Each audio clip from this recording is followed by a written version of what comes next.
তেল দিয়ে দিয়েছি, একটুখানি হলুদ দিয়ে দিলাম, দিয়ে এখানে এই যে আগে থেকে সেদ্ধ করা ডিমগুলো সব একটু একটু করে চিড়ে রেখেছি, ওগুলো ভাজতে দিয়ে দিলাম।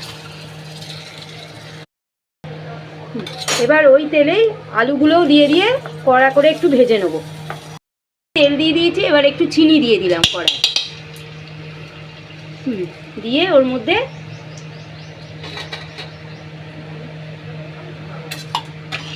চিনিটা লাল লাল করে হলে তারপর লাল ক্যারামেলাইজড হয়ে গেছে। এবার একটা বড় সাইজের পেঁয়াজ কুচি এই তেলের মধ্যে দিয়ে দিলাম। পেঁয়াজটা নেড়ে চেড়ে লাল লাল করে ভেজে নেবো। পেঁয়াজটা লাল লাল করে ভাজা হয়ে গেছে, এবার এতে একটা মাঝারি সাইজের পেঁয়াজ পেস্টিং দিয়ে দিলাম, দিয়ে নাড়াচাড়া করলে এর মধ্যে এবার মশলাগুলো সব দিয়ে দেবো। 1 চামচ হলুদ দিয়ে দিলাম,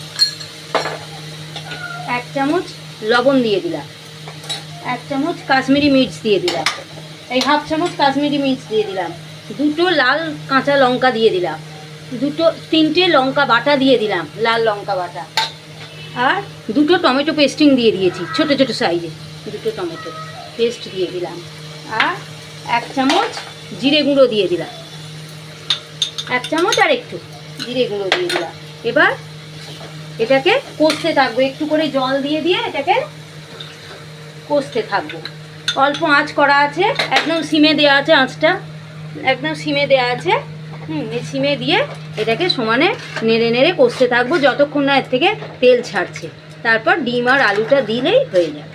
ডিমের উপর দিয়ে তেল ছেড়ে এসছে, মানে আমার কষানো হয়ে গেছে মশলাটা। অল্প আঁচ করে করে ঢাকা দিয়ে দিয়ে ভালো করে মশলাটা কষলাম। এবার আঁচটা বাড়িয়ে দিলাম, দিয়ে এবার গরম জল ঢেলে দিলাম এতে।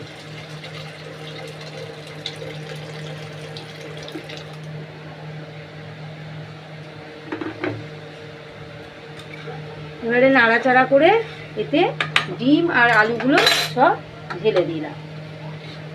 আগে থেকে সেদ্ধ করে ভেজে নেওয়া ডিম আলুটা দিয়ে দিলাম, দিয়ে নাড়াচাড়া করে ফুটতে দেবো।